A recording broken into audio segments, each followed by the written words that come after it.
क्या है जीडीपी? क्यों जब भी किसी दो देशों की तुलना की जाती है तो जीडीपी का उपयोग किया जाता है? क्या जीडीपी सच में मायने रखती है? आखिर क्यों किसी भी देश की सरकार अपनी जीडीपी को बढ़ाना चाहती है? कैसे होती है जीडीपी की गणना? जीडीपी के गिरने से देश को क्या क्या नुकसान है? नमस्कार, मैं प्रतिजय श्रीवास्तव। आज हम इस वीडियो में जीडीपी और जीडीपी से रिलेटेड सभी सवालों को समझेंगे। तो चलिए शुरुआत।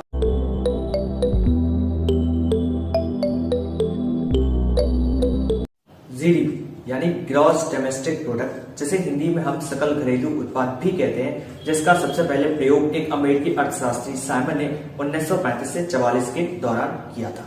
किसी देश में एक साल में पैदा होने वाले सभी सामानों और सेवाओं के कुल मूल्य को हम जीडीपी कहते हैं।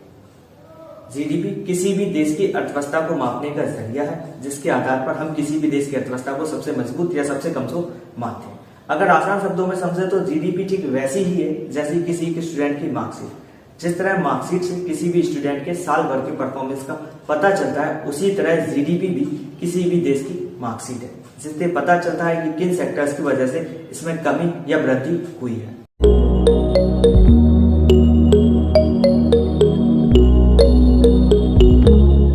जीडीपी दो प्रकार की होती है, first nominal GDP, second real GDP. अब बात करें नॉमिनल जीडीपी की तो देश में बनने वाली कुल वस्तुओं और सेवाओं के कुल मूल्य के योग को हम नॉमिनल जीडीपी कहते हैं, और देश में जो तिमाही आधार पर जीडीपी तय की जाती है उसे रियल जीडीपी।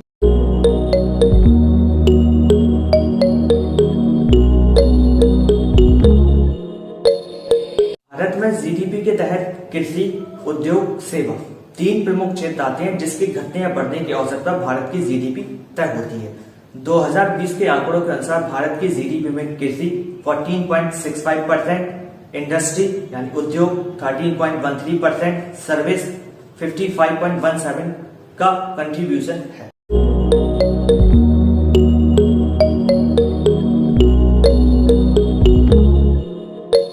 जीडीपी को मापने की जिम्मेदारी केंद्रीय सांख्यिकी कार्यालय यानी सेंट्रल स्टैटिस्टिक्स ऑफिस CSO की है, जो पूरे देश से उत्पादन का आंकड़ा जुटाता है।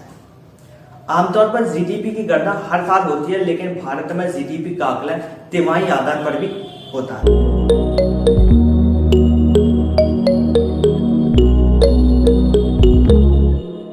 अब सबसे महत्वपूर्ण सवाल आता है कि जीडीपी गिरने से क्या होगा?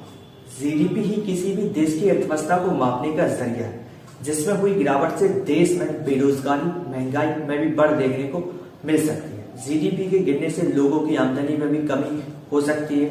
जीडीपी पर ही किसी भी देश की अर्थव्यवस्था का आंकड़ा मिलता है, जिसमें हुई गिरावट से देश की अर्थव्यवस्था की हालत भी खराब हो सकती है। जीडीपी में हुई गिरावट के कारण देश में मंदी भी आ सकती है।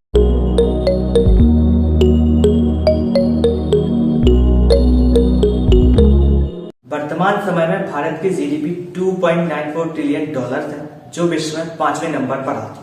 विश्व में प्रथम नंबर पर जीडीपी अमेरिका की है 21.4 trillion dollars, second China 14.1 trillion dollars, third Japan 5.1 trillion dollars, fourth Germany 3.8 trillion dollar, और 5वें नंबर पर आती है भारत की जीडीपी 2.94 ट्रिलियन डॉलर। आज ये पूरा मामला था जीडीपी और जीडीपी से लेकर मोस्ट कॉमन क्वेश्चंस का। तो आज हम इस वीडियो में हमने जीडीपी और जीडीपी से जितने मोस्ट इंपॉर्टेंट क्वेश्चन थे उन सारे क्वेश्चन को कवर किया। वीडियो में आपका बने रहने की धन्यवाद।